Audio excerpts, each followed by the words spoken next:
Today's story is written by Mike Langer. I hope you all will check out Mike Langer's YouTube channel. I'll put a link in the description below. He also has a full compilation of all these Morana Air stories, which you can check out on his channel. They say the Ladder Festival started off as a singing contest back in the days of empires. Once a year, in a certain meadow at around midnight, the villagers would gather. Each village would send out a team of 3 young men carrying a ladder to represent them.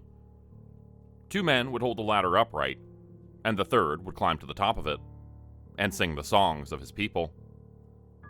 If the singer couldn't balance on top of the ladder, they would receive a disqualification, along with whatever injuries the fall would cause. Those that had decent balance would be judged on their singing talent by the crowds. The best singer would bring glory to their village, and would be honored by all until the next Ladder Festival. Or at least, that's what folks say. I'm sure a historian could paint you a better picture than me. I'm only familiar with the modern version of the Ladder Festival, the ladder game. The game is played a couple times a year. There's not much rhyme or reason to the timing, but a shared ladder game WhatsApp group always gives ample warning and taunts those who refuse to join. The players don't meet in a meadow. They meet at one of the dead stretches of road between the villages. 3 guys, a ladder, and a truck. 2 guys still hold the ladder and 1 still climbs, but that's where the resemblance to the Ladder Festival ends. There's no singing involved in the ladder game. Folks just jump into the back of the truck, hold on for their lives, and ride. As you might have guessed, the police are no fans of the ladder game. A bunch of folks died in the 90s, and very specific laws were put on the books to dissuade future generations from playing the game. The moral panic has faded over the past 20 years, and all players were able to avoid death or injuries obvious enough to arouse suspicion. But aside from the players, no spectators are allowed to attend the ladder game. That is, unless you're me. My pops is an electrical engineer, and my mom works in a cheese factory, but I am related to village nobility. My cousin is known as the reigning champion of the ladder game. His Christian name is Jan, but he's been baptized in the waters of legend as Zaba, the frog. Most say the nickname was born on his first ride. Some suggest it was his second or third. Either way, near the start of his ladder game career, my cousin's foot slipped during the ascent to the top rung of the ladder. Instead of crashing down to the ground, Yan managed to make a landing on one of the nearby trees.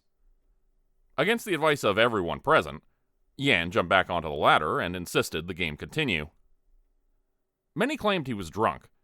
A few will say he was blindfolded. All will agree that he leaped like a frog. Regardless of the details, that night onwards, my cousin was known solely as Zaba. The ladder game was a strictly secret affair. Every extra soul could mean the cops showing up and ruining the festivities. Regular spectators were forbidden from attending any ladder game. Any kin of Zaba's, however, was welcome to watch. So I did. Zaba was a couple years older than me, but I never met him in school. My cousin dropped out the moment it became a legal possibility, and took a job hauling at the factory. Occasionally, my mother would mention my cousin as a sort of a parable about why I should study harder. Yet, those are the sort of stories that get nodded off and forgotten. Until I worked a summer at the cheese factory, I had no idea I even had a cousin. He was tall and lean and perpetually unkempt. No one at the factory paid any attention to him, and he didn't stand out. My cousin would just haul, smoke outside, and haul some more. I scarcely paid attention to him. He was just another working adult to me. Then one day, coming out of the factory, he approached me. My cousin had left work at noon that day, and the stench coming off of him left no illusions about how he spent his free time. Reeking like a distillery with a hand-rolled cigarette in his mouth, he asked me if I knew about the ladder game. I told him I didn't. He said he would show me. I know getting into cars with drunk drivers is a terrible idea, but the road to the ladder game is always paved with poor judgment. Yan picked me up from my house well after midnight, and seemed no more sober than he did in the evening. As he drove, my cousin did his best to explain the ladder game. But no words, drunken or sober, could do justice to the real thing. Every time that I have witnessed the ladder game, 4 villages were represented. The Poles from across the border, the dead-enders from the village where the road finished, the parrots from the fake village where everyone pretended to be city folk, and us, the cheesemen. The gathering looked like a drunken search party for a dead kid. The night was black, and the only thing that cut through it were the headlights of the gathered cars and the wild stars above. Off in the darkness, dirty reflectors gave vague suggestions of the road where the game would be taking place. There definitely was a cheery mood among the contestants and drivers when we arrived. But the moment my cousin stepped into the light, the excitement of the gathering reached a fevered pitch. The crowd celebrated the arrival of their hero. When my cousin introduced me as his kin, they celebrated me as well. When I asked why everyone was calling my cousin the Frog, I was treated to a dramatic rendition of the legend by one of the parrots. I would come to hear that story at every ladder game. It would never be the same. It would always differ in the details, but my cousin would always nod along. The details didn't matter. What mattered was the myth of Zaba. The first contestants of the ladder game that night were the parrots. The city boy visiting for the summer managed to climb up easily enough, but when he reached the upper rungs of the moving ladder, his grip slipped. Luckily, the city boy landed in the nearby grass, instead of the rush asphalt of the road. He didn't die. His injuries weren't too obvious, and he could still walk, albeit with a limp. The parrots did retreat back to their village after the fall, but they did so in reasonably good cheer. No lasting damage had been done. Everyone seemed to be in good spirits, but my cousin took great offense to the fall. Zaba insisted that his team be the next to compete. No one gathered resisted. Soon enough, my cousin and the 2 sons of the village butcher jumped onto the back of the truck and proceeded to illustrate the proper way to play the ladder game. The parrot's ascent was impressive in its own right, but Zaba blew the city kid's acrobatics right out of the water.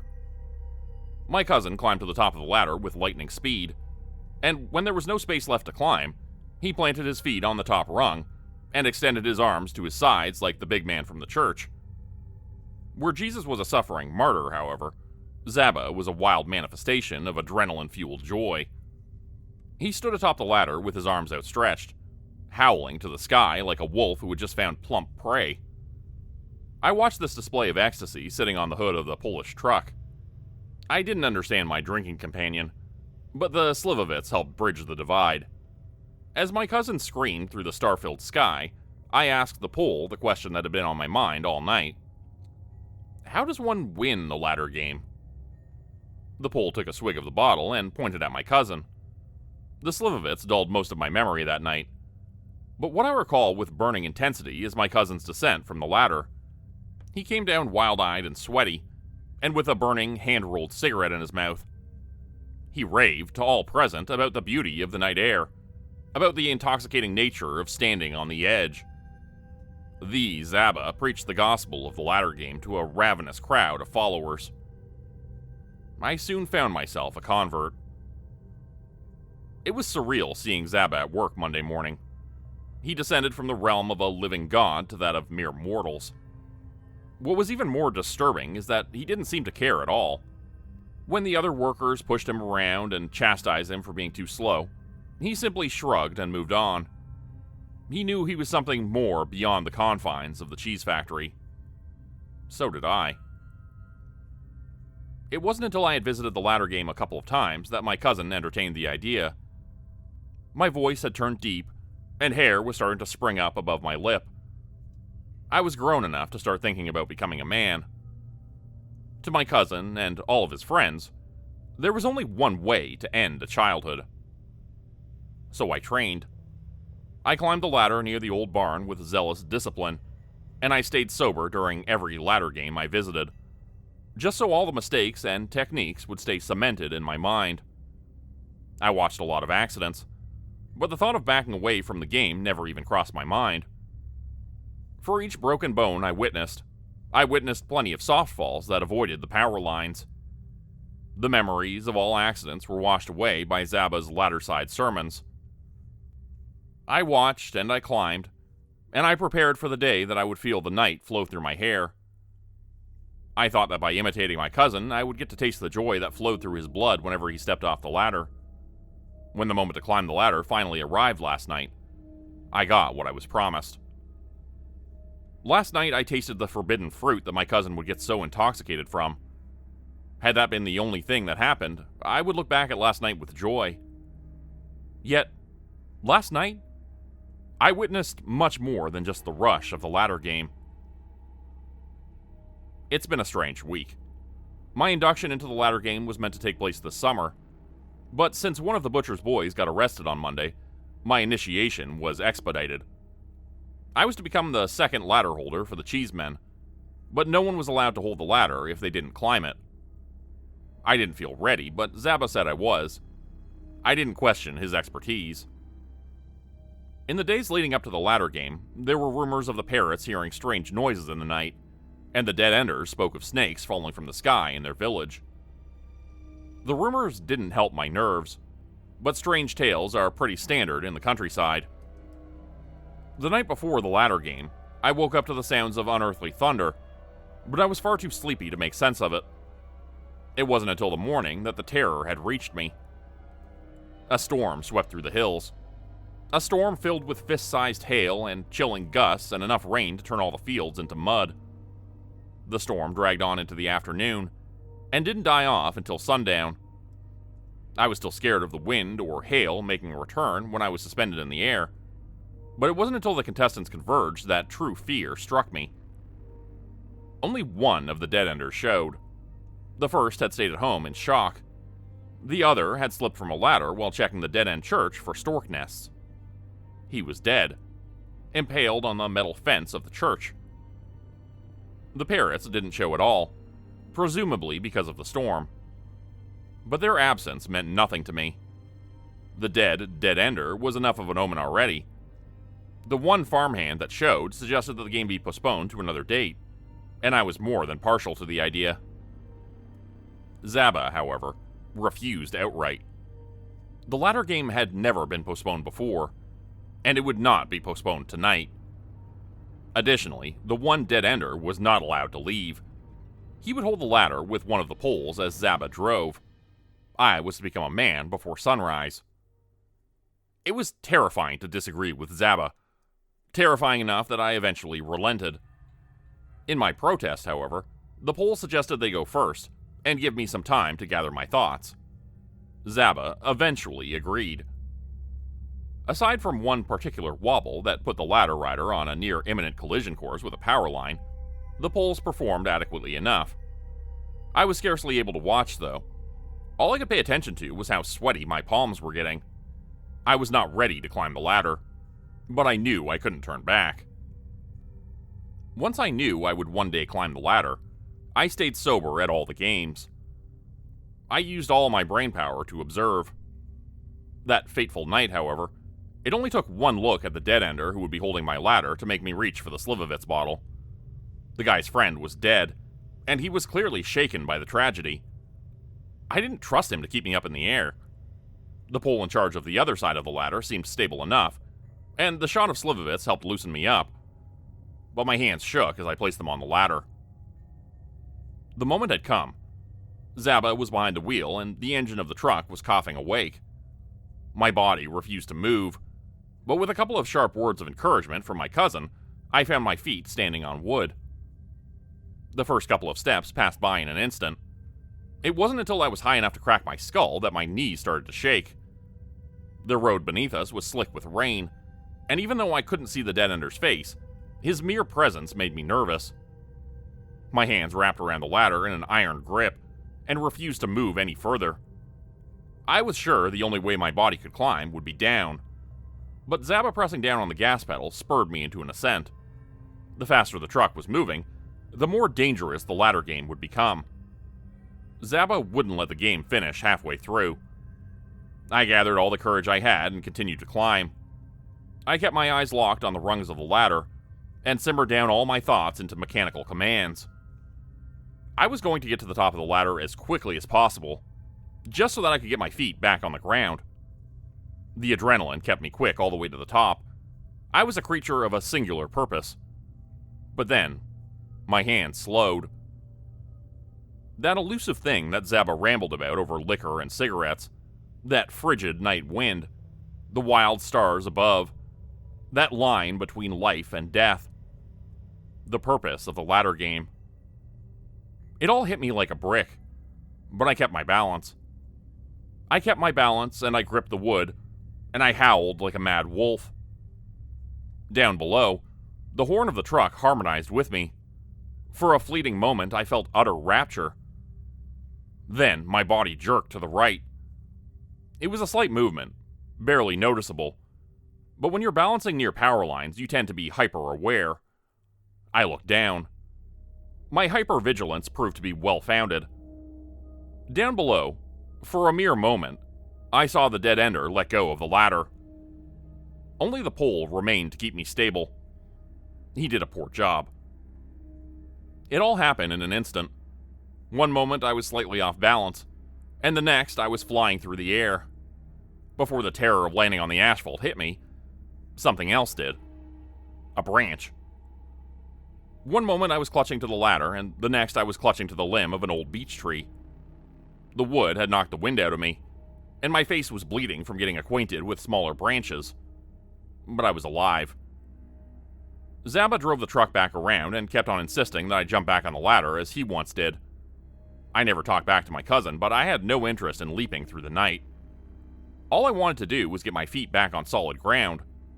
Against my cousin's wishes, the pole jumped off the truck and provided a ladder for my descent. Zaba was furious that I did not follow in his footsteps. I feared that my cousin would swing at me, but his rage was mainly directed at the dead-ender who dropped me. Immediately, Zaba punched the farmhand square in the nose.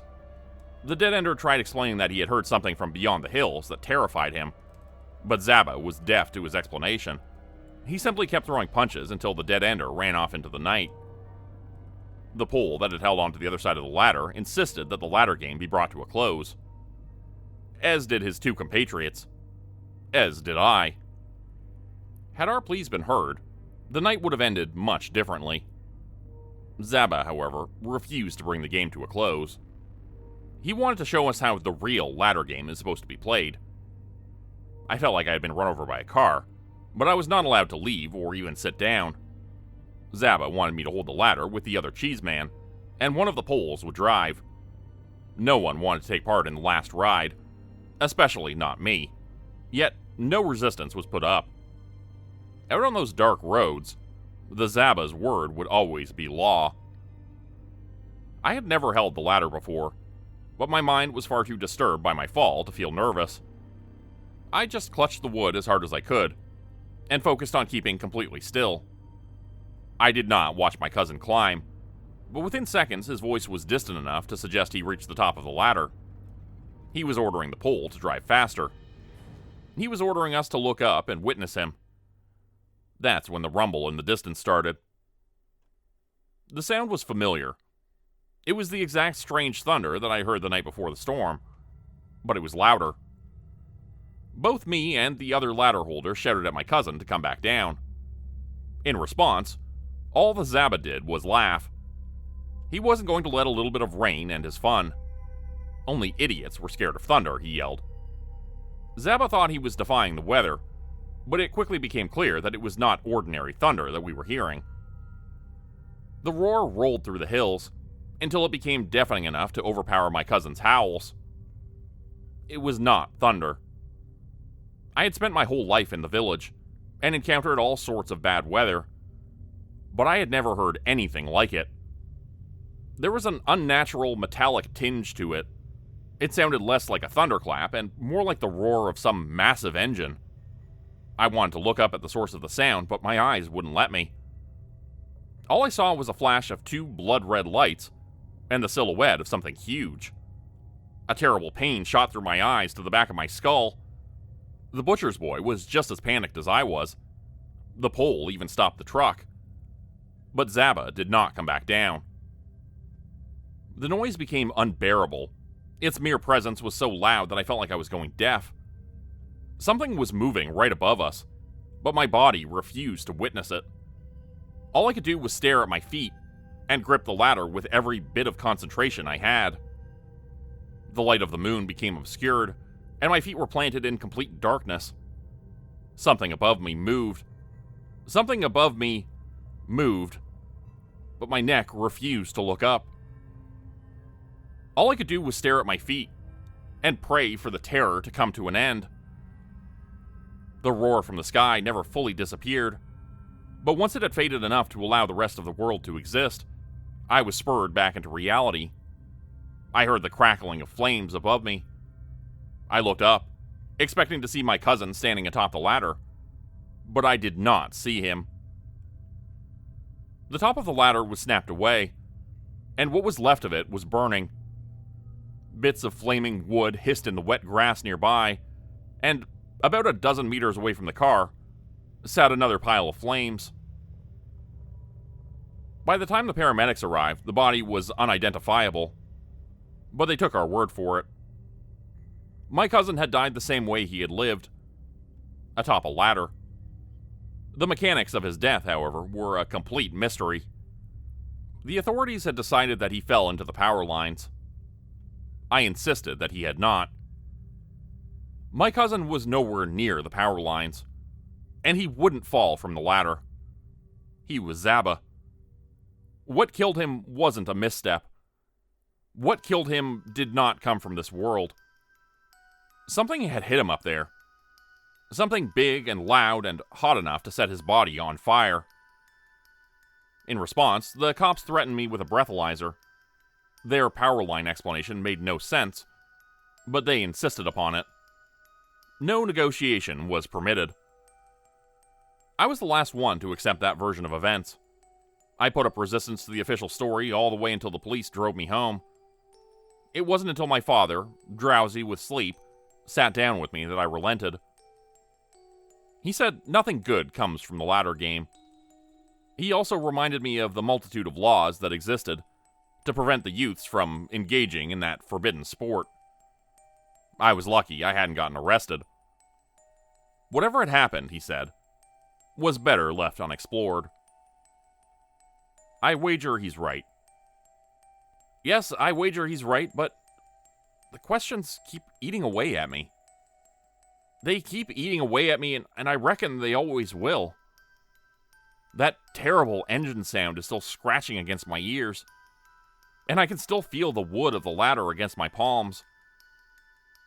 I just hope that with time, the memory will pass. I also hope that whatever my cousin met up there, whatever terrible machine flew through the sky and ended his life, I hope it never comes back. Become a channel member today for early access, bonus videos, and special emojis only available to members. Check out the description below or click the join button for more info. If you'd like another way to help support the channel, please consider joining my Patreon page at patreon.com/JordanGrupeHorror. As a patron, you'll get access to bonus videos and content. You'll be credited at the end of every video going forward, and if you decide to stay for 3 months, I'll name a character after you which will be featured in a Hollow's End story. Links to join the Patreon are in the description. Thanks everyone for listening. Please like, subscribe, and comment to help the channel continue to grow. And see you again next time at 4 p.m. Eastern Standard Time. Hope you have a great night.